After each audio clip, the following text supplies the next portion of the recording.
Mengerikan, banyak IDF luka parah usai perang di Gaza. Organisasi tentara Israel mengatakan badan diamputasi buta hingga lumpuh.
Organisasi tentara Israel menyebut banyak pasukan pertahanan Israel atau IDF yang terluka parah hingga cacat usai berperang di jalur Gaza.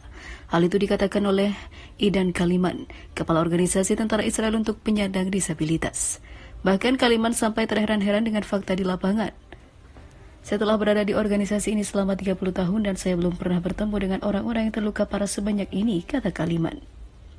Kaliman menyebut ada banyak IDF yang harus menjalani amputasi usai terluka parah.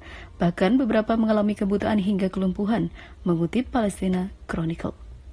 Ada banyak yang terluka dengan anggota badan yang diamputasi, kebutaan atau kelumpuhan, tambah Kaliman. Menurutnya, jumlah korban resmi terbaru, jumlah perwira dan tentara Israel yang tewas di angkatan bersenjata sejak awal perang mencapai hingga ribuan orang, termasuk ratusan lainnya yang mengalami luka-luka. 30.000 IDF berpotensi cacat usai perang di Gaza. Pihak Israel diduga sembunyikan data. Sebuah data menunjukkan sekitar 30.000 pasukan pertahanan Israel berpotensi mengalami cacat usai bertempur dan melakukan agresi di Gaza, Palestina.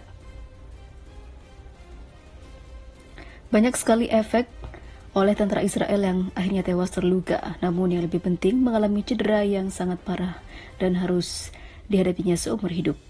Wala juga menambahkan, tentara Israel yang mengalami luka parah hanya dapat bertahan hidup dengan perawatan medis berkualitas tinggi yang diberikan oleh tim penyelamat dan juga tim medis. Sementara terkait potensi jumlah IDF yang mengalami cacat sebanyak 30.000, diduga pihak Israel menutupi data tersebut. Mengutip Palestine Chronicle, situs ini mengatakan bahwa tentara Israel tidak memberikan semua data tentang korban luka kepada publik, karena khawatir hal itu akan menurunkan moral masyarakat. Seperti diketahui, saat ini sekitar 4.000 tentara penyandang disabilitas telah diakui menurut klasifikasi 3, yang berarti mereka berhak atas semua perlakuan dan haknya dibebas tugaskan. Jelas Wala.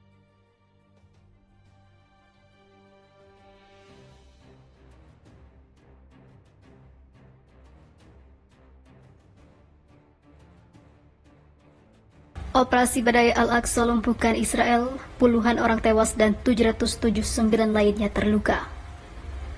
Setidaknya puluhan orang tewas sejak Hamas melancarkan serangan mendadak pada Sabtu pagi terhadap Israel. Hal itu diungkapkan oleh Kementerian Kesehatan Israel. Selain itu, CNN juga melaporkan sebanyak 779 orang lainnya terluka.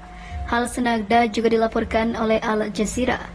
Sarah Khairat dari Al Jazeera melaporkan dari Yerusalem Timur yang diduduki, mengatakan bahwa pemerintah Israel telah mengkonfirmasi bahwa jumlah warga Israel yang terbunuh telah meningkat menjadi setidaknya hingga hampir 50 orang. Jumlah sebelumnya yang dilaporkan oleh layanan darurat adalah 22. Lebih dari 750 warga Israel terluka, demikian laporan Al Jazeera. Jumlah tersebut kemungkinan akan terus meningkat. Atas jatuhnya banyak korban, Israel juga berjanji akan melancarkan serangan balasan. Tapi, pejuang Hamas tidak gentar. Perdana Menteri Benjamin Netanyahu mengatakan dia berharap respon Israel terhadap serangan Hamas pada hari Sabtu akan menimbulkan akibat yang sangat besar dari kelompok militan tersebut. Berbicara di awal rapat Kabinet Politik Keamanan, Netanyahu mengatakan, sejak pagi ini negara Israel sedang berperang. Tujuan pertama kami adalah membersihkan wilayah dari pasukan musuh yang menyusup dan memulihkan keamanan dan juga perdamaian di kota-kota yang diserang. Netanyahu mengungkapkan Israel akan membentengi arena lain agar tidak ada yang melakukan kesalahan dengan ikut perang ini. Kami sedang berperang, dalam perang Anda harus tetap tenang. Saya menyerukan kepada seluruh warga Israel untuk bersatu untuk mencapai tujuan tertinggi kita, kemenangan dalam perang, ungkapnya.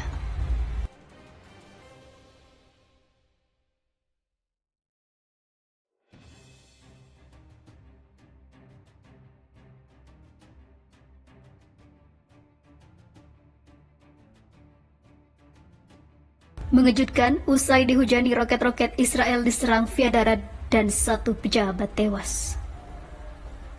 Kepala Dewan Regional untuk wilayah perbatasan Israel di Timur Laut Jalur Gaza tewas pada Sabtu 7 Oktober dalam baku tembak dengan militan Palestina.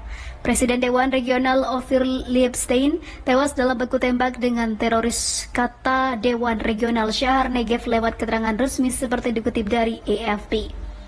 Serangan lewat jalur darat dari militan Palestina ini terjadi di beberapa titik di sekitar jalur Gaza. Serangan ini terjadi setelah Israel dihujani roket pada Sabtu pagi. Hamas mengklaim bertanggung jawab atas serangan yang menghabisi seorang pejabat itu dan menyatakan lebih dari 5.000 roket diluncurkan ke wilayah Israel. Itu adalah serangan darat gabungan yang terjadi lewat para layang melalui laut dan darat, kata juru bicara militer Richard Hicks kepada wartawan. Saat ini kami sedang berperang, kami bertempur di lokasi tertentu di sekitar jalur Gaza. Pasukan kami sekarang bertempur di darat. Serangan Hamas ini mendapat kecaman dari berbagai negara, di antaranya Ukraina, Prancis, Jerman, dan juga Italia.